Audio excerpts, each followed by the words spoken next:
What's the date today? The 26th? Okay, 29th. we're here on June 29th at UCLA in Los Angeles, where it's a beautiful day, sunny, nice. And this is part 2 of our speeches on respect. We're about to hear from Brittany. Brittany, take one step forward, yeah. There we go. And she stands before you managing attention. She's writing. So clear your voice for her. Communicating respect non-verbally, looking around the room, saying to yourself your mantra. I respect my audience. Finding friendly eyes near the front and the center. Say your name. Feel the love. Start your speech. Hi everyone, my name is Brittany, and for 2 days I conducted an experiment to see how people would react if I showed respect non-verbally. People assume that respect is only shown through verbal communication, like saying, hi, how are you to your friends, or referring to adults as ma'am or sir. But people tend to underestimate the power of non-verbal respect. It's impossible to say how a friendly nod, smile, or wave can do to a person, so for that reason it is important to show respect verbally and non-verbally. I ventured out to see how people would react if I showed non-verbal communication, if I showed non-verbal, and to see how they would react. I actually have 2 good stories, a bad and an ugly. So when I was leaving class that day, this is actually a good story, I approached the side crosswalk and I saw a lady jogging past me, and I looked at her in the eyes and I just gave a smile. At first she did seem a little bit shocked, but then she smiled back, and it made me feel really good inside to know that something so simple and effortless can just brighten up her day. And another good story was that actually the next morning my friend Lindsay asked me to get coffee with her. So as we met for coffee, we were waiting in the back of the line, and normally I would start up a conversation, but today she seemed a little pissed and upset. So I waited for her to come and speak to me, and when she did, all I did was nod and just smile when needed. And it turned out she was just like a little bit upset about a math test she had. She didn't know how to tell her parents. But at the end, she did thank me for being so respectful and kind. A bad story would be that afternoon, actually, when I was approaching my afternoon class. I saw that all the seats in the front were taken, so I decided to go to the back. And as I started sitting down, the kid next to me goes, sorry, that seat is taken. Normally, I would feel like I would say something, but this time I didn't say anything. I just kind of felt embarrassed, and I picked up my stuff and I went to another seat. Although I did ignore the situation, I did feel uncomfortable for the rest of the class. The ugly story was later that afternoon when I was leaving the library. A group of students just like shoved past me, and they gave me one girl actually gave me a very dirty look and asked me what I was looking at. Normally I would also give a rude comment back, but this time I picked up my stuff and I went to the door and I actually held the door open for them as they walked by. And when they walked by, they looked back at me in astonishment, and all I did was wave goodbye and I went on with my day. You see, I learned that nonverbal communication can have such an impact on everyone's lives, although some people might interpret the meaning wrong. I'm going to share this experiment with all my friends and family so they can practice it as well. The saying, actions speak louder than words, didn't really affect me as much as it did during this experiment. Thanks. Okay, thank you. Where are we? Here, yes, please. Hi, I'm Jenny. Hi, Jenny. I like that your speech was very structured and you projected really well, and you walked around a little bit. Yes, improvement. Are we this way? Yes. I'm Sharon. Hi, Sharon. Improvement would be like the eye contact, like instead of like looking straight, kind of like look around.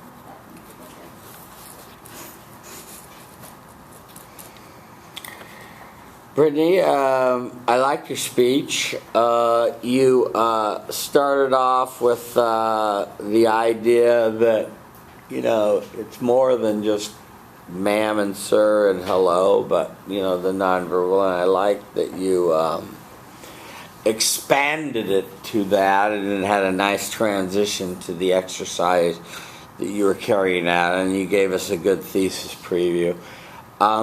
Work on just I've said this to others. Just work in your voice and emphasizing a little more of the thesis preview and with the voice, so that it's a pact with your audience. So I'm going to tell you about the good, the bad, the ugly.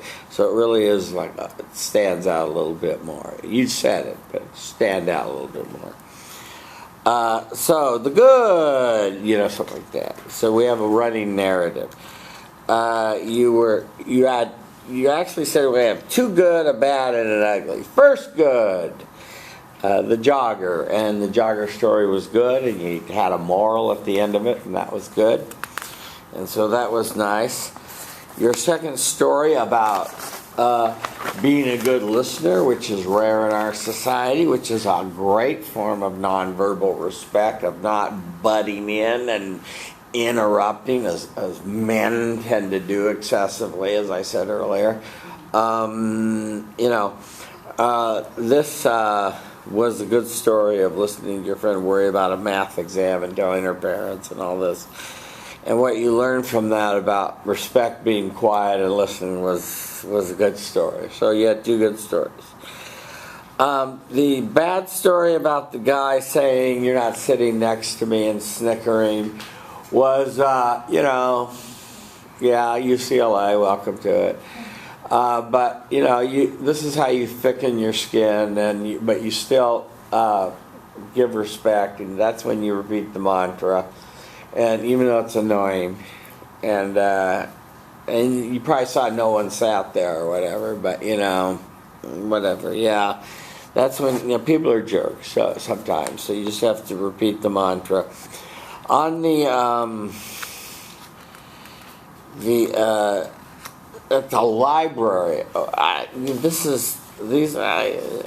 understand. I get reports of these high school girls at the cheerleader camps being extremely rude and cutting in lines and stuff at the food court, but you didn't say these were cheerleaders in the library. I can't imagine them being in the library.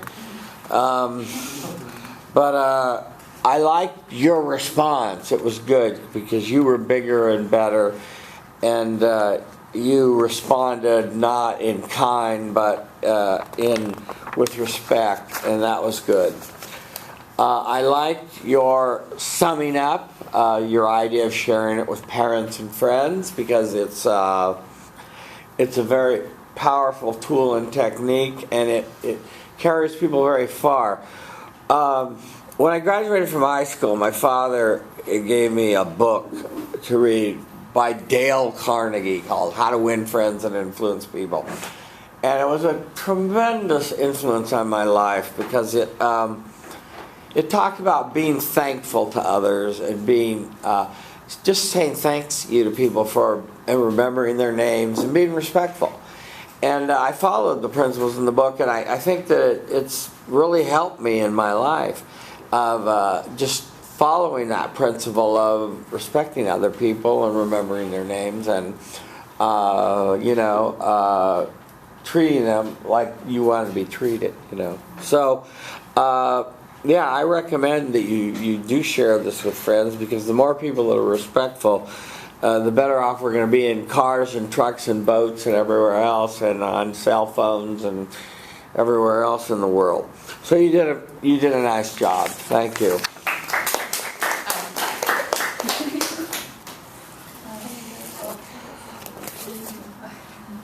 What was the time? 3:03. Yeah, look, just a touch longer. You were a little rushed. Hi. Hi.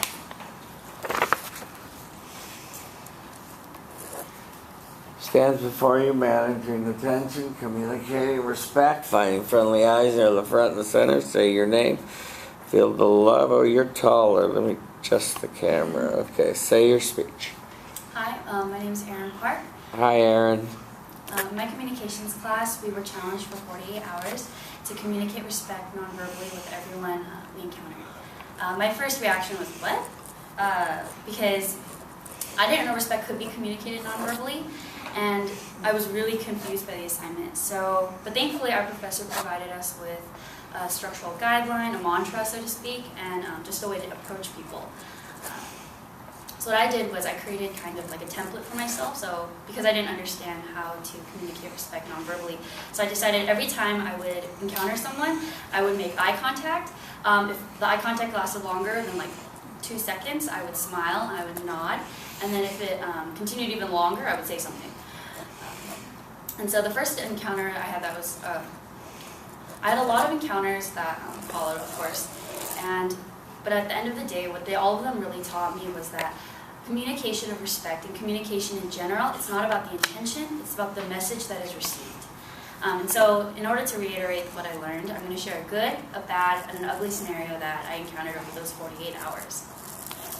That night, the night after receiving the assignment, my parents took me to a restaurant in Koreatown, and with every waiter, every server that passed by, I would make eye contact, smile, and then they would usually get freaked out and keep looking at me, so then I would nod. And that resulted in a lot of preferential treatment. When I say preferential treatment, I mean my water was always filled, I always got my food on time, and when they gave me the check, because I paid for my parents that day, I got extra fortune cookies and oranges, which was great. And so, to me, my method worked. I was really excited, and so I decided to continue using that method that I had discovered in every other situation. And so, the next day I went to Taco Bell to get lunch with my friends, and when I was in that one-on-one interaction with the cashier, I smiled at her, I made eye contact, and she got freaked out also. So she kept staring at me, and then I nodded at her. And I wasn't expecting as negative of a reaction as I got, because she recoiled away from me, and she made eye contact, like really like freaked out with the other cashier, and then she was like, yeah. And so I was like, I reacted really negatively in return, and that experience really showed me that I didn't consider the environment, I didn't consider the one-on-one interaction with that specific person, and I just treated her as I would have treated her if she had been in a big crowd, which resulted in a really negative situation. But I didn't learn my lesson, and I continued doing what I was doing, and then it got really ugly. So later on in my apartment when I went home, I was watching a movie and just relaxing on the couch by myself, and my roommate came in, and she was like, oh, hi, like usual, and normally I would react like, oh, hey, Jess, whatever.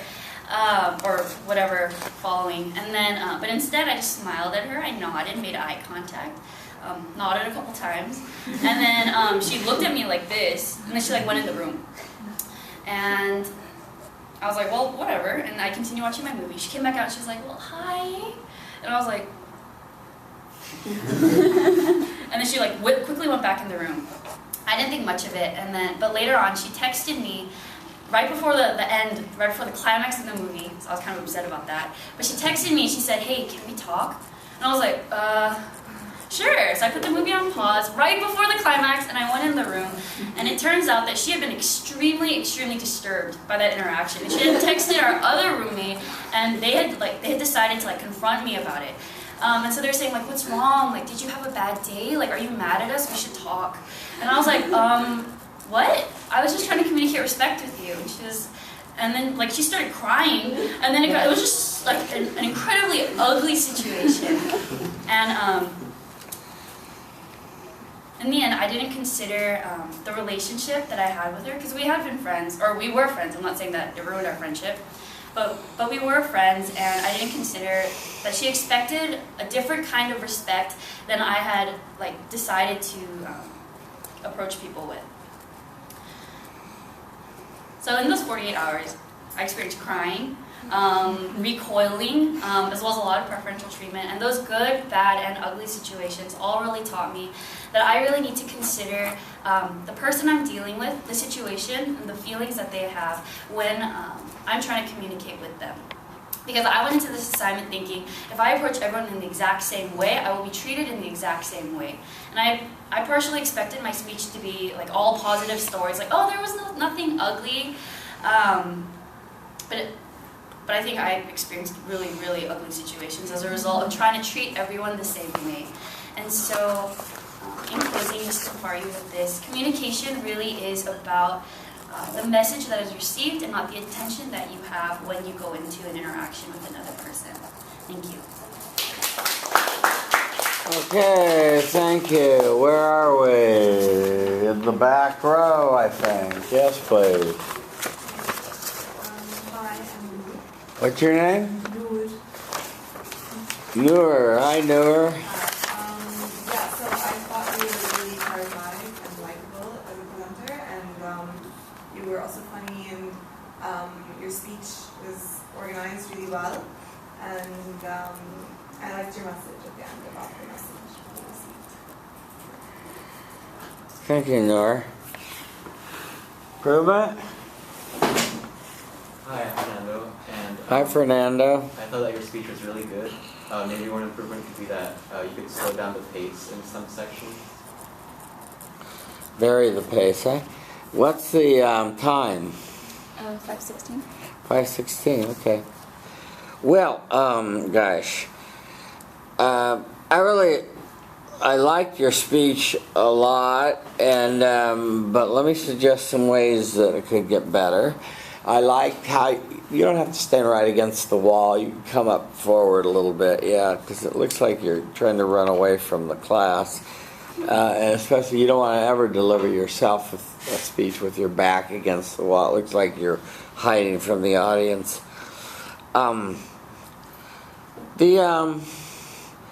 Your introductory comments were really correct, partially, and very true about one thing that everyone needs to know, and people in the comm major learned this early on. The meaning is in the receiver. There's no question about that. You may intend something to send respectful vibrations, but that doesn't guarantee that it's going to be received as respectful vibrations. And because in the third case it wasn't a comm mandated with a comm brought along with the normal verbal hi, how you doing, how was your day, along with saying the mantra, but you chose to withhold your verbal communication from your roommate, which really wasn't part of the assignment. You weren't supposed to just be exclusively. Remember, I gave you the example of McDonald's where you mixed verbal and nonverbal. You freaked her out. In my COM 102 course on the argumentation of climate change, I make students go 48 hours without giving a reason. And this really freaks people out when you walk around and people say, can I borrow your car? And you go, no. They go, why not? And you shrug. And that's kind of what you did, right? You just kind of and really, people go, what's wrong? Did your boyfriend leave you? Did your parents die? You know, people fill in the gaps of why you're not acting normally. And the assignment wasn't to act abnormally. So, in some ways, I'm sorry that you did this way, but you learned a great deal with your experiment. Now, as far as your what you call your sort of your template of eye contact, smile, and you went forward with the thing. That's okay, but the real thing is that's all well and good. But the real thing is the mantra. Okay, on your first story, let's talk about it. That was all good, and you saw that it works, and it is the right thing to do, regardless of whether you got free oranges and extra fortune cookies and your water filled all the time. It's the right thing to do. Taco Bell is another. Taco Bell was an odd situation. It's another. It's a unique kind of place, and sometimes in these fast food situations, they're trained to not engage in small talk, and it freaks them out when someone breaks the script and the pattern. It sounds like that's what happened in this case. You broke the pattern of the script. On your ugly situation, yes, you really freaked your roommate out by withholding your verbal communication. And that wasn't I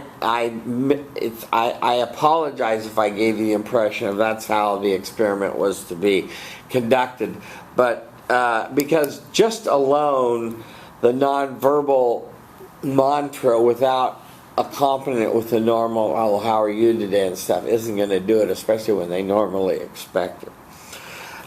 Your experience of what you learned and your conclusion that meaning is in the receiver was a good conclusion.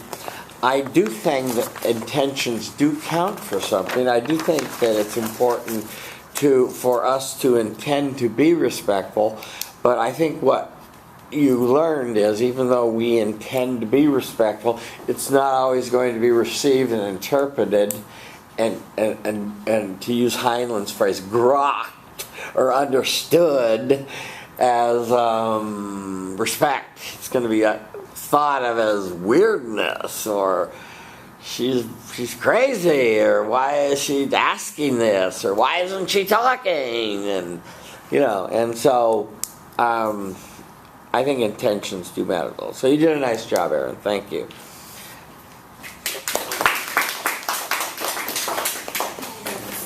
Yes, you can. Did I tell you the time? I think Yeah, 5:06. Is this the last respect? It's one more? I'll go next. Okay. Yeah, okay, go. Hi everyone, my name is Bonnie. Hi, Bonnie. I have a 2-year-old brother who lavishes a big smile on every stranger. He will rush toward that person, swaying from side to side like a fat baby penguin. Well, I think he has almost learned how to run like a normal person, but he still seems to kind of prefer the baby run. So like when he does that to a stranger, he will always get hugs and kisses in return. So for the 2 days between last week's lectures, I've tried to do what he has been doing for a long time, communicating friendliness and respect to other people. And I recorded what I got in return. So today I'm here to share with you one good, one bad, and one ugly story from my experience. Okay, so my first story is a warming one. After Monday's lecture, I went to the North Student campus, the North Student Center and store to get some snacks. As I handed the clerk the snack bar, I put a big smile on my face. But to my disappointment, she was too engrossed in getting the transaction done as soon as possible to look up and notice my smile. She replied to my "how are you today" with the really careless and thoughtless "fine, thank you" to the computer, and her voice was monotonous and she sounded tired. Well, I guess that's probably because she was trapped inside the store and she was eating on an empty stomach. And so it wasn't easy for me to get her attention because her eyes were drooping down all the times. Well, but I still tried to make eye contact and smile to her whenever I handed her something. And I even prolonged giving her my credit card just so that she would look up and notice my smile. I know that I finally caught her attention at last because she gave me the receipt with a really bright and hardening smile, a smile that comes from the eyes and not from the lips. So what made me the most happy from this 30-second transaction was that I was able to make this transaction that was so boring for her into something she got excited about. So after my good story, let me give you a not-so-pleasant one. On Monday evening, I went to Ralph's to get some groceries, and I got a little bit carried away at the fruit section. I left Ralph's carrying 3 bulging bags of groceries, and it felt worse than when I dragged 2 fully packed large suitcases all the way from Westwood up the hill. And so when I was walking along Ucla Avenue, I saw a guy who seemed to be looking at me, probably wondering why I would buy so many groceries and not drive home. So I decided to smile at him and show him some respect. I thought, in my head, I respect you, and I nodded and smiled at him. He seemed a little bit surprised in my day, but he reciprocated with a smile after freezing for a second or 2. However, at that very instant, one of the bags popped open and the fruit spilled all over the floor. It literally bounced along the sidewalk. So at that moment, the guy suddenly pulled his eyes away from me and walked quickly past me. Well, I guess he thought that I only smiled at him because I wanted to ask for help. So at the end, I had to call my roommate who was making dinner to drive over and pick me up. So she had to leave her dinner on the stove, but well, because the drive was short, it was like 5 minutes, so nothing burned, the house is still safe. Okay, so finally let me give you an ugly story. It happened on the early morning of last Tuesday, and my eyes were only half open when I climbed up a broom walk to get some coffee from Kirchhoff. I saw a girl's feet loom above me, and I looked up and decided to smile at her. To my surprise, she turned a very bright and very heartening smile, like the kind of smile you see on the beach. And then she said, "Hi, how are you?" to me. I thought she was the most passionate subject I had encountered in my study. And then she said my name.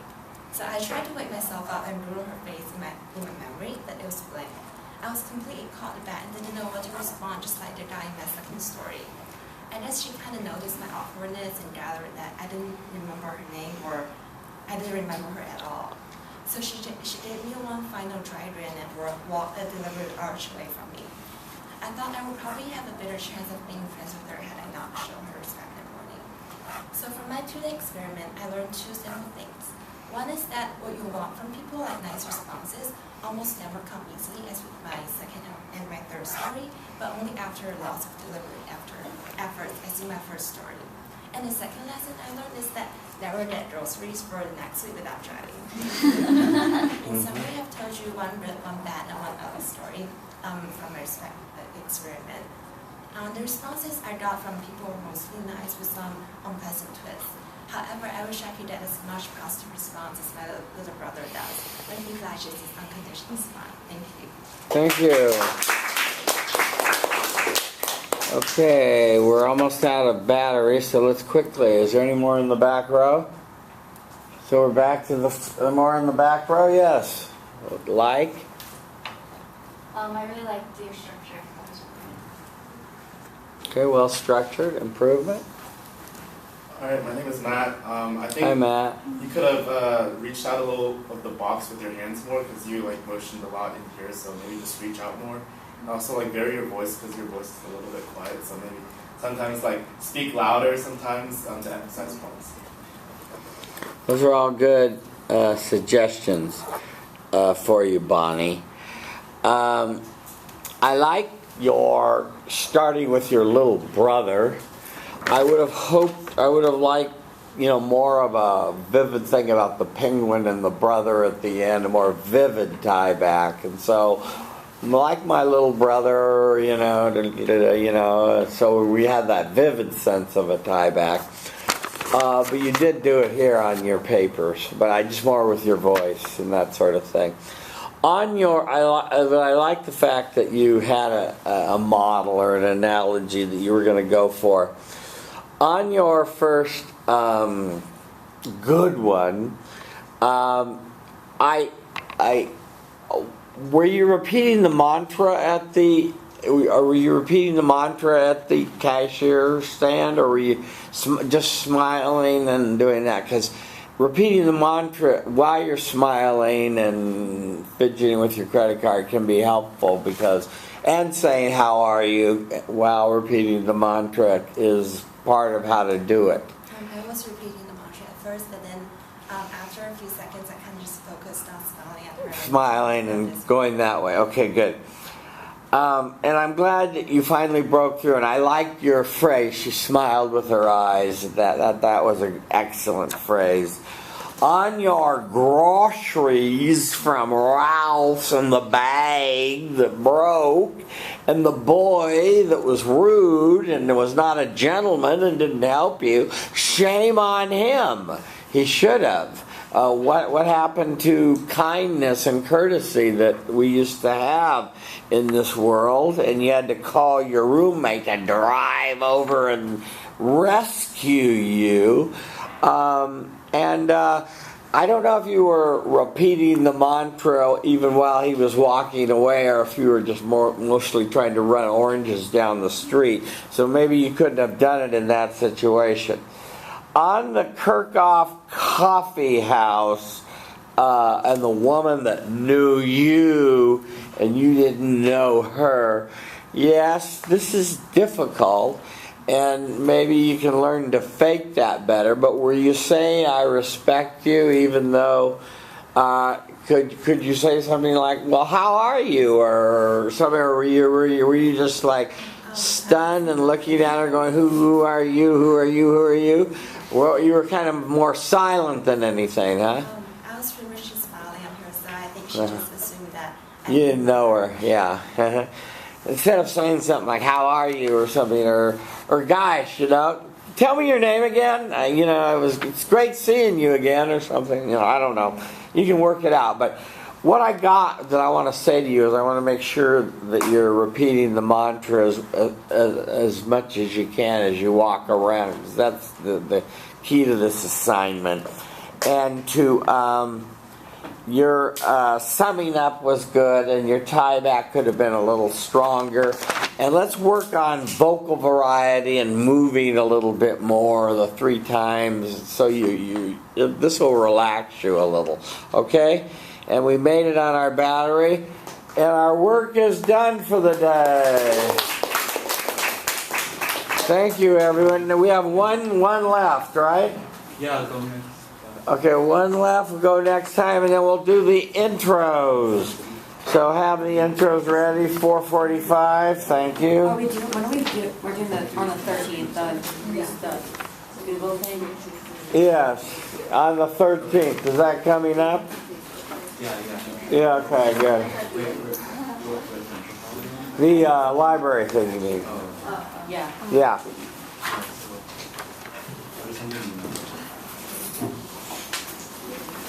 Okay, watch your email to get the, this will be in 2 parts, so it'll come that way because we had to change the battery. So you'll have to, check which part you're on. Thank you, everyone. Return with